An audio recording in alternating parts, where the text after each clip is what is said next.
बोलते हैं, हमें भी कभी टाइम बस दिया करें। अभी एक, क्योंकि अपोजिशन की तरफ से आ जाए फिर आपकी तरफ से। बिस्मिल्लाहिर्रहमानिर्रहीम। अब दे दिया। ये जी, मैंने ये बात करनी थी लॉ एंड ऑर्डर, और ये जो आपका एजेंडा था, तो ये बीच में ये सारा क्या शुरू हो गया, डोनेशन शुरू हो गई है।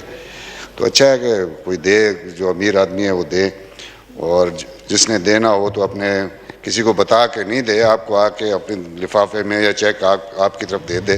That will be much better. Just to announce here, it's not, बेहतर नहीं होता। ये लॉ एंड ऑर्डर के ऊपर मैं बात करना चाहता था जी। लॉ एंड ऑर्डर के ये जो है दहशतगर्दी, ये होती है जी। एक तो है जो 1979 से जो इस्लामिक चूरन बेचा गया इस मुल्क में, तालिबानाइजेशन करवाई गई और क्लैशनकॉफ कल्चर आया। एक तो वो है दहशतगर्दी जी, जो हो रही है, जो अभी तक ख़त्म नहीं हो सकी। दूसरा है जी, बलूचिस्तान में आज़ादी की एक जंग है। कोई उसको आज़ादी की जंग कहते हैं, कोई उसको कहते हैं म्यूटनी कहते हैं, कोई, हर किसी का अपना एक सोच होता है। ये एक तो ये है। तीसरा है जी, जो शिया सुन्नी का फसाद चल रहा है, और वो अब पहले तो शिया सुन्नी था, अब तो और भी फिरके भी, जैसे जैसे पाकिस्तान बूढ़ा होता जा रहा है और फिरके भी ज़्यादा बढ़ते जा रहे हैं। तीसरा वो है। और चौथा जो है, जो मेरे इलाके में है, वो है जो बदमाश और डकैत, और जो आजकल वहाँ से लोगों को किडनैप कर रहे हैं, रैंसम लेते हैं। कभी अभी 4-5 दिन पहले एक 13-14 साल के बच्चे को अगवा किया, स्टूडेंट को। और ये मैं जब से असेंबली में आया हूँ, मैंने इसी बात पे बात करता रहा, क्योंकि जो दहशतगर्दी हमारे इलाके में चल रही है उसका कोई इलाज नहीं हो रहा। हर फोरम पे मैंने बात की है, हर आईजी से मिला हूँ, हर किसी से मिला हूँ, ISI वालों से भी मिला हूँ, लेकिन उसका कोई सदेबाब नहीं हो रहा। यहाँ तक कि वहाँ कत्ल भी हो रहे हैं लोग। यहाँ अभी कोई महीना पहले हमारे इलाके में, जो कच्चा का इलाका है, वहाँ से अब ये कहते हैं जी इलेक्शन करवाओ, ये करवाओ। ओ भाई, हमारे इलाके में कोई 20 से 30 किलोमीटर लंबाई और चौड़ाई में नो गो एरिया बन चुका है। वहाँ ना कोई स्कूल है, ना पोलियो वाले जाते हैं, ना पुलिस वाले जाते हैं, ना कोई लॉ एनफोर्समेंट वाले जाते हैं वहाँ। मुझे तो समझ नहीं आ रही कि वहाँ से कोई 20 से 25 हज़ार पॉपुलेशन वहाँ से माइग्रेट करके चली गई है। कोई सिंध में चली गई, कोई नाम क्या रहीम यार खान डिस्ट्रिक्ट में, कोई भावलपुर डिस्ट्रिक्ट में, लेकिन उसका कोई सदेबाब नहीं हो रहा। हम तो परेशान हैं इस चीज़ में। हमारी तरफ जो है, लोग ये नहीं कहते कि जब महंगाई है, वो कहते हैं जी हमें अमन दो। अब मुझे समझ नहीं आ रही कि अमन हमें कौन देगा। पुलिस वालों में वेल नहीं है, हुकूमत का इंटरेस्ट नहीं है, क्योंकि हमारा इलाका ऐसा है जहां उनको कोई इंटरेस्ट नहीं है, किसी पार्टी को कोई इंटरेस्ट नहीं है। मैं PTI के टिकट से कॉन्टेस्ट करके आया, 3 दफा या 4 दफा मेरी मुलाकात हुई इमरान खान साहब से, फॉर्मर प्राइम मिनिस्टर साहब से। उनसे भी यही बात होती रहेगी, और एक एजेंडा होता था मेरा, लॉ एंड ऑर्डर का। कभी वो कहते थे मैं जनरल फैज को कह रहा हूँ, कभी कहते थे मैं उसको कह रहा हूँ, कभी कहते थे मैं उसको कह रहा हूँ, लेकिन उसका कुछ भी नहीं हुआ। फिर रजीम चेंज हो गई, शायद हमने पैसे लिए होंगे, हम जो इधर बैठे हैं शायद हमने पैसे लिए होंगे, पता नहीं पीपल्स पार्टी वालों ने दिए हैं, पता नहीं हमें नवाज लीग वालों ने दिए हैं, पता नहीं मौलाना फजलुर रहमान साहब ने दिए हैं। वो पैसे हैं किधर? या अमेरिका ने दिए हैं। अगर किसी के पास सबूत है तो हमें बताएं, वो पैसे तो जाके लें। चलो जी, वही पैसे हम ये तुर्की में भी दे सकते हैं, शाम में भी दे सकते हैं, हमें तो अभी तक नहीं मिले। वहां नहीं दे देते, ईदी वालों को दे देंगे। मेरा वाहिद उनको सपोर्ट करने से, मैं इसलिए मैंने नहीं किया सपोर्ट इमरान खान साहब को, मेरा यही था कि लॉ एंड ऑर्डर की वजह से फ्रॉम द डे वन। अभी भी वही पोजीशन है।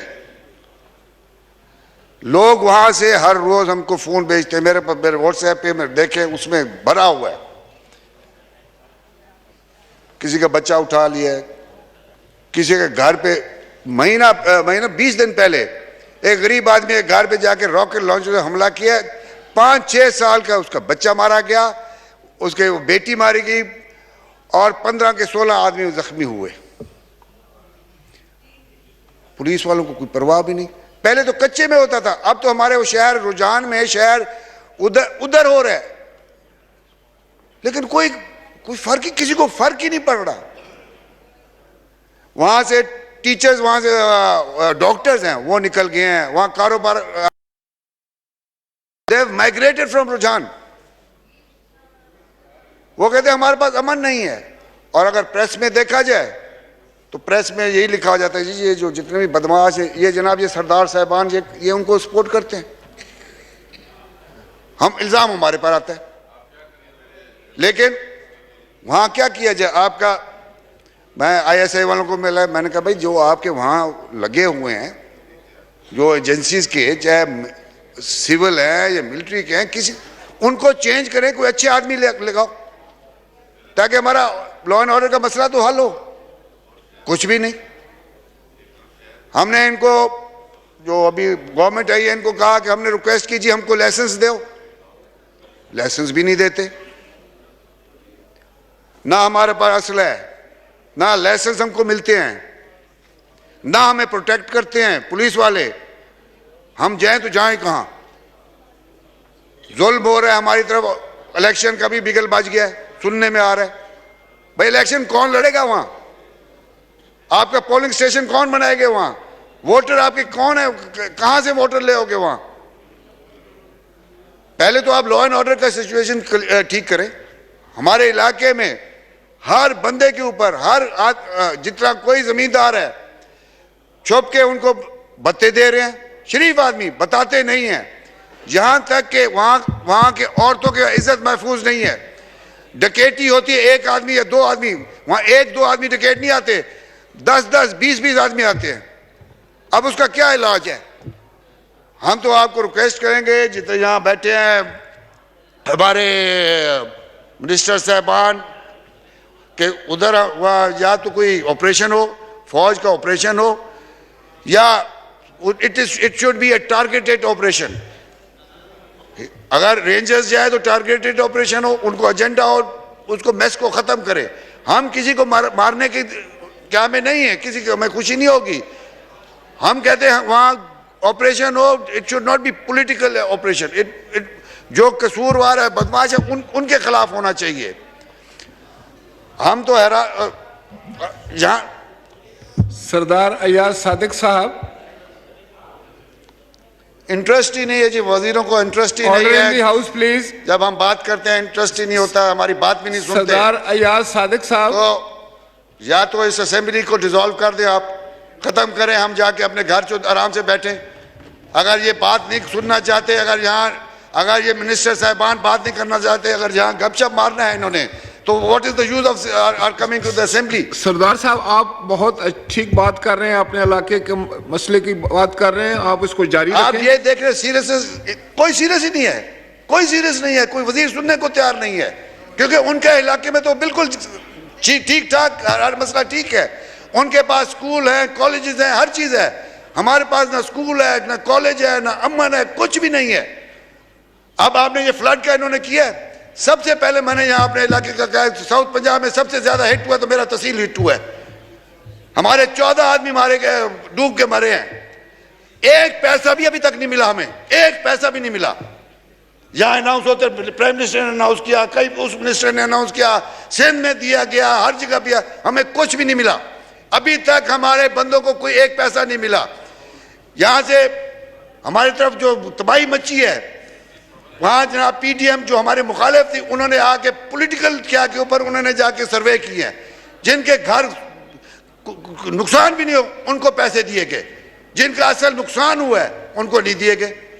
हम तो हैरान है, पता नहीं हमारा यहाँ आने का जो हमारा इलाके को आप पाकिस्तान से निकाल दें, या हमें कोई ठेके पे दे दें, यूएई को दे दें, अमेरिका को दे दें, ताकि हमें कोई ना कोई तो सपोर्ट करे। पाकिस्तान में हमारा रहने का मकसद क्या है? जब हमारे असेंबली में आवाज कोई नहीं सुनता, हमारे मुतालबे कोई नहीं सुनता। मजारी साहब एक सेकंड। चीफ विप साहब, वसीम साहब, ऑनरेबल मेंबर के जो ऑब्जर्वेशन है इनका आप जवाब दे सकते हैं। आपके कोई भी मिनिस्टर यहाँ पर मौजूद नहीं है तो कौन इनको रिस्पॉन्ड करेगा? मिस्टर स्पीकर, मैं आपका मशकूर हूँ। आपने कोई पॉइंट्स नोट किए हैं गवर्नमेंट के लिए?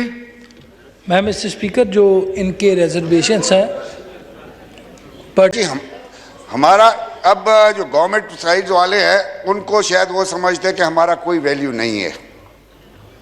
We are useless for them now. भाई हम यहाँ आते हैं, इसलिए आते हैं, हमें वहाँ लोग हमें इलेक्ट करके हमें इज्जत देते हैं कि हम उनकी आवाज़ बने, इनके यहाँ के प्रॉब्लम क्या सॉल्व करें। हम किसी लीडर के खुशामद के लिए नहीं आते यहाँ। हमारा मुल्क का मसला ये है कि हम लीडरों की खुशामद करते हैं, कोई पार्टी भी हो। भाई हम यहाँ किसी लीडर की खुशामद करने के लिए नहीं आते, हम अपने अवाम के बात करने के लिए आते हैं, चाहे कोई लीडर हो यहाँ का।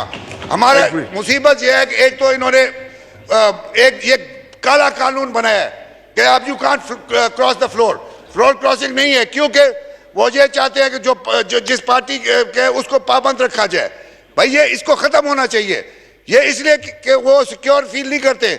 वो जब उनका मतलब होता है तो आपकी बात मानते हैं, अगर उनका मतलब नहीं होता है they just throw you in the dustbin. हम ये कहते हैं कि ये बड़ा, ये मैं तो यही कहूँगा कि रेजोल्यूशन पास करें और या 2/3 मेजोरिटी में इसको भी खत्म करना चाहिए। एक और बड़ा गंदा कानून है, एक ये बजट के ऊपर जी, you have to support your party. वो भी मेरे इलाके के लिए तुम देते कुछ नहीं हो कुछ। Why should I support the party? Why should I support the party? मुझे समझ नहीं आती ये किस किस्म के कानून किसने बनाए और किस और मुसीबत ये है, then we have to change them with 2/3 majority. अब मैं हैरान हूं कि ये दो चीजें मैं रिक्वेस्ट करूंगा सारों को कि इनको ये अगर आपने लीडरों के पावर खत्म नहीं किए, जो लीडर डिक्टेटर बन के बैठते हैं यहाँ, आपका ये मसला हल नहीं होगा, पाकिस्तान का मसला हल नहीं होगा। You are not important if अगर आप खुशामद नहीं करते लीडरों की। अगर खुशामद करोगे तो वो 4-8 ही होंगे ना ब्लू वाइट बॉयज, सारे तो नहीं हो सकते। तो हम यही कहते हैं कि मेहरबानी करके ये 2-4 चीजें आप खत्म करेंगे तो इनके खुशामदी टोला खत्म हो जाएगा। Thank you very much.